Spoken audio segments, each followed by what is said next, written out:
Olá, gente!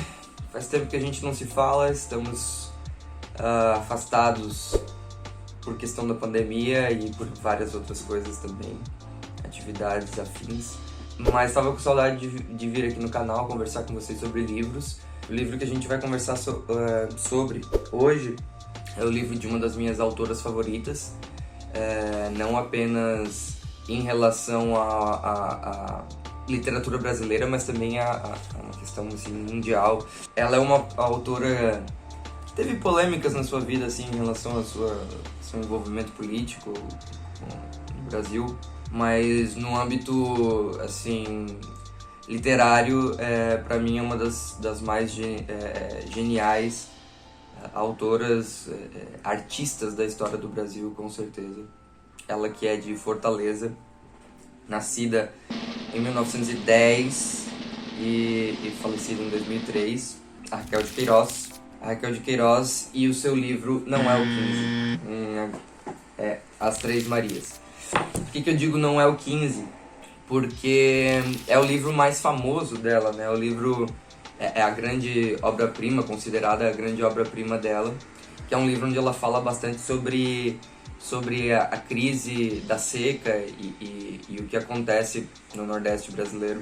A verdade é que ela, como uma escritora do modernismo, né, do início do século XX, ela consegue captar, já com esse ideal crítico, né, que vem já desde o realismo, mas que ganha uma cara, uma nuance muito brasileira a partir do início do século XX, com os nossos problemas, uma vez que a gente sofria um pouco, vamos dizer assim, com a importação dos problemas e das nuances internacionais, vamos dizer assim. Eu tenho aqui até comigo o Manifesto Antropófago do Oswald de Andrade, que é um livro que também aborda um pouco dessa questão artística e como trazer a arte para um pensamento e a elaboração de uma identidade, um conceito de Brasil. Não dizemos que não queremos nada que vem de fora, mas a gente precisa trazer isso e amarrar isso de uma forma que a gente coma, que a gente engula, que a gente absorva os nutrientes, mas que seja uma coisa nossa. E que seja recriado a partir das nossas nuances e dos nossos problemas e da nossa busca por solução, né? Existe até uma questão muito peculiar de interpretar a arte e todos os seus desdobramentos, seja arte plástica, seja, né, artes visuais de forma geral. Tipo, você pode pegar o teatro, você pode pegar escultura, pintura, ou a literatura, ou a música, o cinema, enfim. Arte como linguagem e a necessidade de um afastamento para que você consiga perceber a cena acontecendo e a partir disso você consiga... Tá, vamos lá. Existe até uma questão muito interessante, que é a abordagem da arte como linguagem, né, e todos os seus desdobramentos, seja na literatura, a escultura, a pintura, enfim, o cinema, a música. Arte como linguagem e a necessidade de se entender o fazer artístico a partir de um panorama, de uma linguagem, de uma forma de se expressar nacional e não importada. Tem um poema até do Oswald de Andrade, que é Pronominais, se eu não me engano, que ele fala um pouco de compreender e aceitar, de um ponto de vista bem sociolinguístico, apesar da sociolinguística ser uma ciência que nasceu muito tempo depois. Compreender é aceitar que existem outras formas de se usar, outras normas para se usar a língua, que não a norma culta, não a norma padrão. Então a gente tem um poema falando de metalinguagem, né? Você usando como ferramenta justamente aquilo que é o alvo de transformação que você está buscando, né? Se você quer uma transformação na arte, você quer uma transformação dentro da própria língua, contra o preconceito linguístico, né? Contra a necessidade de nós entendermos quantos Brasis há dentro do Brasil. Então você usa a própria linguagem e você usa o próprio poema como ferramenta para conseguir alcançar essa transformação dentro do âmbito artístico e do âmbito da língua, que é o que você quer. Eu acho genial essa pegada do modernismo de trazer isso, né? Esse é um grande parênteses, porque, na verdade, como eu já falei, o objetivo do livro não é falar do modernismo, mas a gente precisa introduzir o modernismo aqui para falar da Raquel de Queiroz, né? Mas eu escolhi esse livro, As Três Marias, porque a gente tem uma noção bem clara aqui de uma autora que, de certa forma, na sua arte, representou o contraditório em relação à sua vida. Ela que, eu não vou entrar em grandes pormenores, mas ela que sempre combateu, assim, o posicionar-se como feminista, né? O movimento feminista de uma forma geral. Ela sempre preferiu manter-se mais distante. E esse livro é um livro sensacionalmente feminista, assim. Você tem a temática dele, é totalmente envolvido ao redor da vida de 3 mulheres, as 3 Marias. Deixa eu ver, Maria da Glória, Maria... Ai, sempre me esqueço, sou péssimo. Maria da Glória, Maria José e Maria Augusta. Que são Maria da Glória, Maria José e Maria Augusta. Elas estudam no Colégio Imaculada Conceição, nos anos 20. E logo que a Maria Augusta, que representa... É a personagem que representa a própria Raquel de Queiroz, né? Um romance autobiográfico.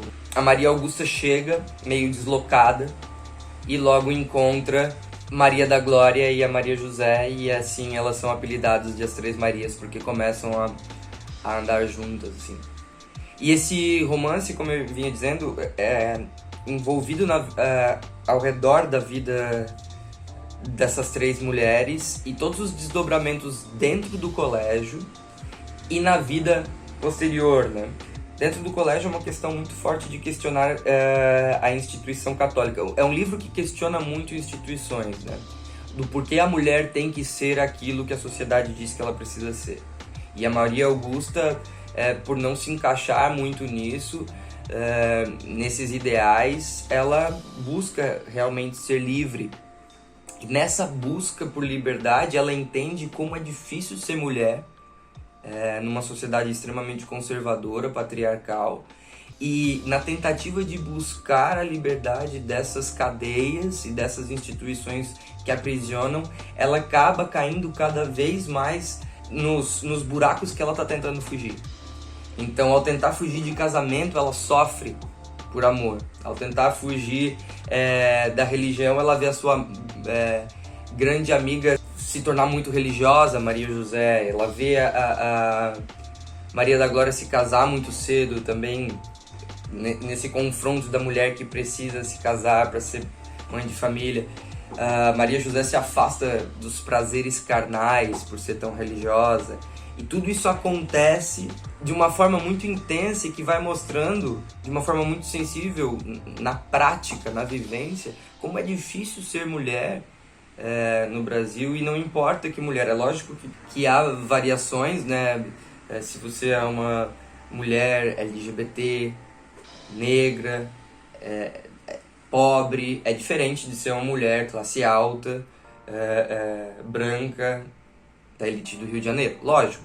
Mas dentro dos pormenores, de uma forma ou de outra, é muito difícil ser mulher e querer ser independente, querer ser dona das suas próprias decisões sem ter que pagar nenhum tipo de tributo às instituições que estão estabelecidas e que dizem como você tem que viver a sua vida. Então, eu vinha falando de como a Guta, né, Maria Augusta, ela se vê desaguando em novas formas de aprisionamento e decepções quando foge justamente dessas instituições sociais, né? E acho que tem 4 exemplos muito bons em relação a isso. Primeiro é na ida dela a Fortaleza. Ela passa num concurso e ela vai ser datilógrafa, né? E lá ela acha que as coisas vão mudar, porque ela vai ser dona de si, trabalhar numa capital, enfim. Ainda se vê incompleta. ainda vê que a vida não era aquilo tudo que ela queria, então ela percebe que a liberdade e a felicidade elas são mais complicadas de se encontrar e de se conquistar. Depois, a história dela com o Raul, que é um homem por quem ela se apaixonou, mas que era um cara casado e que não queria ter nada com ela, além de ela ser amante dele.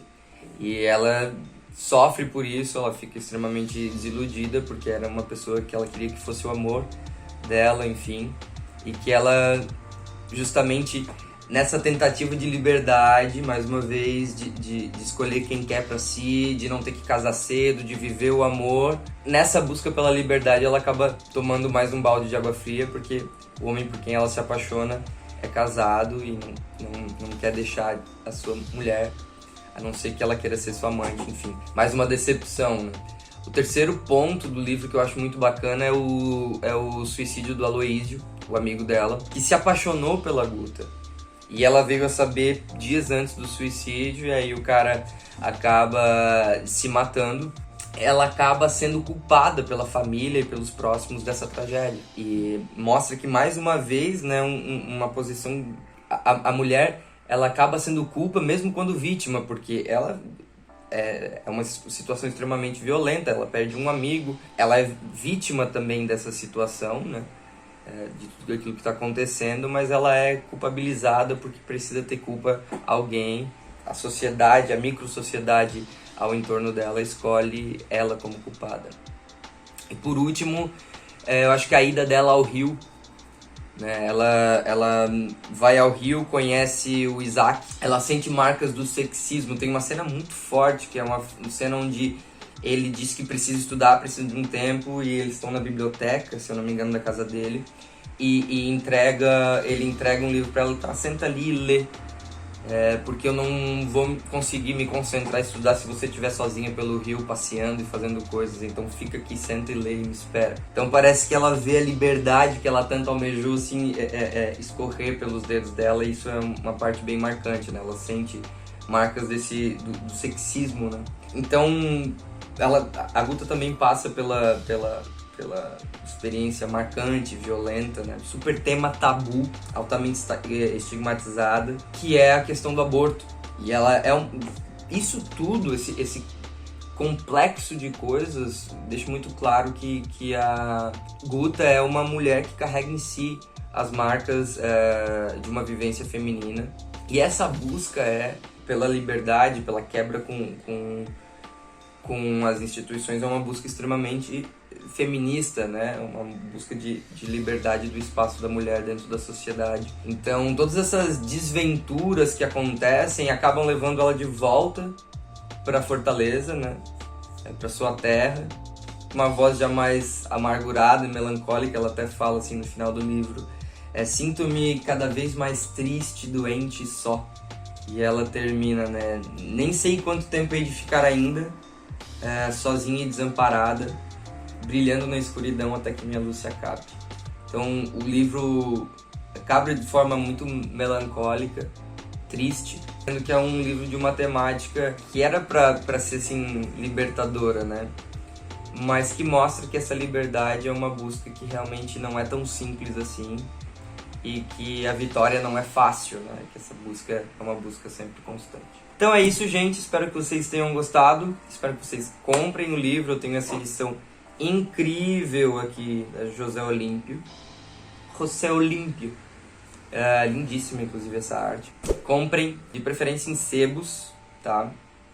Mas se não encontrarem em sebos, tem aí Amazon, livrarias e outras coisas. Eu até indico o sebo das minhas amigas maravilhosas, a Fran e a Rô, que tá de lugar novo, tá lá no Córrego Grande. Eu vou pesquisar e vou deixar o endereço aqui embaixo para vocês irem lá, é maravilhoso, é o sebo Bagagem Cultural, tá bom? Um beijo para vocês, fiquem bem e nos vemos. Tchau, tchau!